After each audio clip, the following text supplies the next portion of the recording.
Okay, so you're tuning in because, well, like us, you want the real scoop, right, to get past all the noise and find out what actually works for your well-being, but without getting buried in jargon. Exactly. We want clarity. And today, we're diving into something I think is genuinely powerful. It's this connection between just moving your body and how healthy your brain stays. Yeah, it's fascinating stuff. And not just, wishful thinking. It's backed by some really solid science.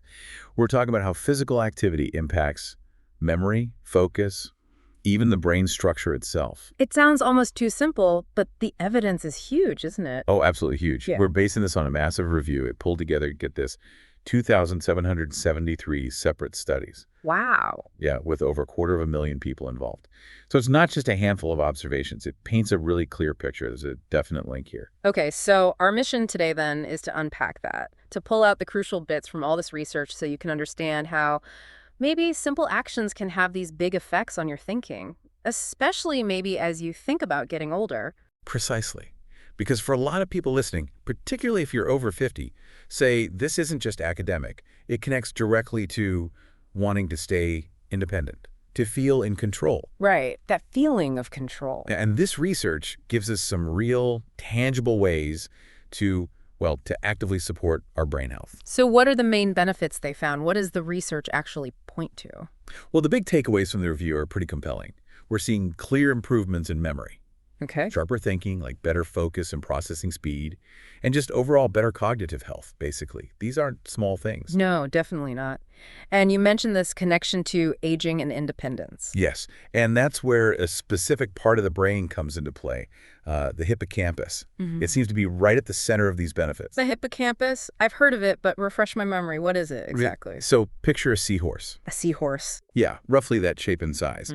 It's this small structure tucked deep inside your temporal lobe, sort of near your temples. The name isn't the important part, but what it does is absolutely critical. Okay, so what does this little seahorse brain part do? A lot. It's fundamental for so many things we take for granted. Remembering people's names, what you need to do today, appointments. Daily stuff. Totally. Learning new tasks, whether it's a hobby or work stuff, even navigating, finding your way around places you know. And interestingly, it plays a big role in making sound judgments, including like financial decisions. That's a huge range of responsibilities for one small area. It really is. And it doesn't stop there. It's also heavily involved in how we manage our emotions and our spatial awareness, knowing where we are in relation to things around us. Which, when you think about it, are both absolutely essential for living independently, right? Feeling stable emotionally and being able to get around confidently. Exactly. But here's the crucial part, and maybe the slightly concerning bit. The hippocampus is also quite vulnerable. How so? Well, as we age, it's often one of the first brain areas to show signs of shrinkage or damage. And this is particularly true in conditions like dementia and Alzheimer's disease, often hit early and hard. Ah, okay. So its health is directly tied to that fear many people have about aging. The memory loss aspect. Precisely. When the hippocampus starts to decline, that memory loss isn't just, forgetting where you put your keys occasionally. It can become much more significant. And that impacts independence directly. Hugely.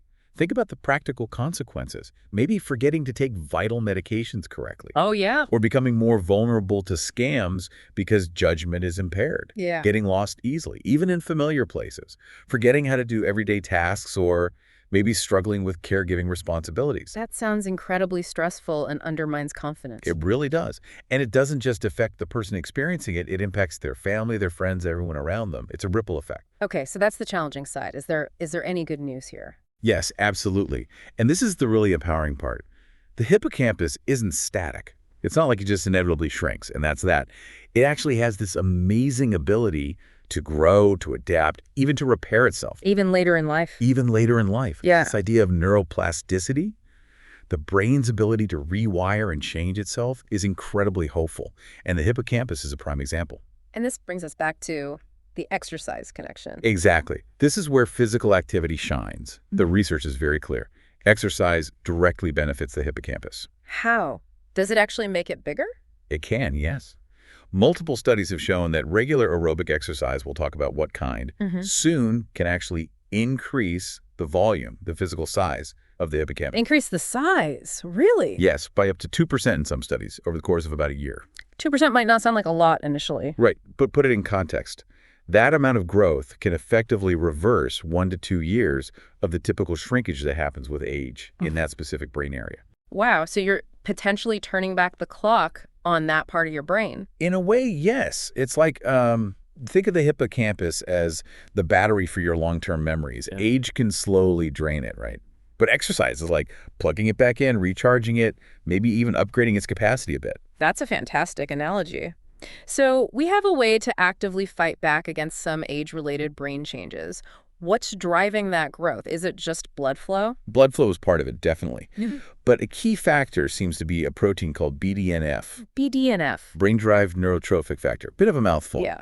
But you can just think of it as like high-quality fertilizer for your brain cells or brain food. Okay, brain food. I like that. What does it do? BDNF basically encourages brain cells, neurons to grow, to survive, and crucially to form stronger connections with each other. And those connections are learning and memory. Makes sense. And guess what is a really potent trigger for releasing more BDNF in the brain? Let me guess. Exercise. You got it. Moving your body stimulates its production. So you exercise, you get more BDNF, your hippocampus gets fed, and it can grow stronger and make better connections. Okay, this is really motivating. So let's get practical. What kind of exercise are we talking about? Do I need to become like a super athlete? No, not at all. That's another piece of good news. You really don't need to train for a marathon. The research highlights benefits from very accessible activities. Like what? Things like brisk walking, just walking fast enough to get your heart rate up a bit. Okay. Cycling, swimming, dancing, which is great because it involves learning steps too. Oh, interesting point. Yeah. Even gentler things like yoga and Tai Chi show benefits. And believe it or not, some studies even included active video games, the ones that get you moving. So lots of options. It's not just pounding the pavement if that's not your thing. Exactly. Find something you actually enjoy, or at least don't hate. That's key for sticking with it. Right. So how much do we need to do? What's the recommendation? The general guideline that comes out of all this research is aiming for about 30 minutes of moderate intensity activity. 30 minutes? And what's moderate intensity feel like? Good question. It's basically where you can still hold a conversation, but you probably couldn't sing a song easily. You're breathing a bit heavier, feeling warmer. Okay, talk but not sing. Got it. And how often? The ideal target seems to be most days of the week, so maybe 5 days a week. 30 minutes, 5 days a week? And this is important, even shorter sessions add up. If 30 minutes feels daunting, start smaller. 10 or 15 minutes is still beneficial. The real magic ingredient is consistency. Doing something regularly is much better than doing one massive workout and then nothing for weeks. Consistency over intensity. That feels manageable. It really is. It lowers the barrier to entry. And what if someone feels like, oh, I'm already noticing some memory issues, or I haven't exercised in years? Is it too late? Absolutely not. That's another strong message from the research. It is genuinely never too late to start reaping these brain benefits. That's really encouraging. Yeah, whether you're already feeling some changes or just being proactive, getting more active now can make a difference. Even small shifts count. Taking a walk after dinner most nights, joining one class a week that you find fun. It all contributes. Your brain, fundamentally, is built to move. It thrives on it. Okay, so for everyone listening right now, let's make this concrete. What's an actionable goal they could set, maybe starting this week? All right, here's a challenge, or maybe an invitation. This week, try to schedule in 30 minutes of intentional movement on 5 separate days. Intentional movement, so not just wandering around the house, but deliberate activity. Exactly. A brisk walk, put on some music and dance, hop on a bike, whatever works for you. And while you're doing it, or just after, pay attention. How does your body feel? How does your mind feel? Notice the effects. Yeah. And try to frame it not as a chore, ugh, I have to exercise, but as an investment. You're actively investing in your brain's future health. I like that framing, an investment in your brain.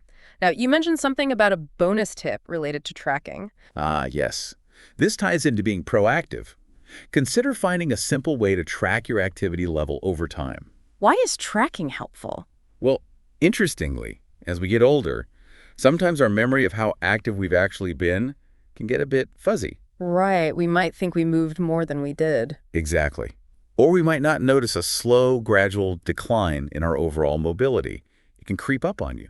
Okay, so tracking gives you a more objective picture. Precisely. There are tools out there, like the Finch Q score mentioned in some research, that help monitor daily movement patterns. It's not about hitting crazy numbers. Right. It's more about knowing your baseline, knowing where you stand. If you see a downward trend starting, you can maybe address it early, make small adjustments to stay active. It puts you back in the driver's seat for maintaining mobility and therefore supporting that brain health and independence long term. Awareness is key. Knowing where you stand helps you stay in control. That makes a lot of sense. It all links back to protecting that future self, doesn't it? It really does, which kind of perfectly leads into this final thought that came from the material we reviewed. I thought this was great.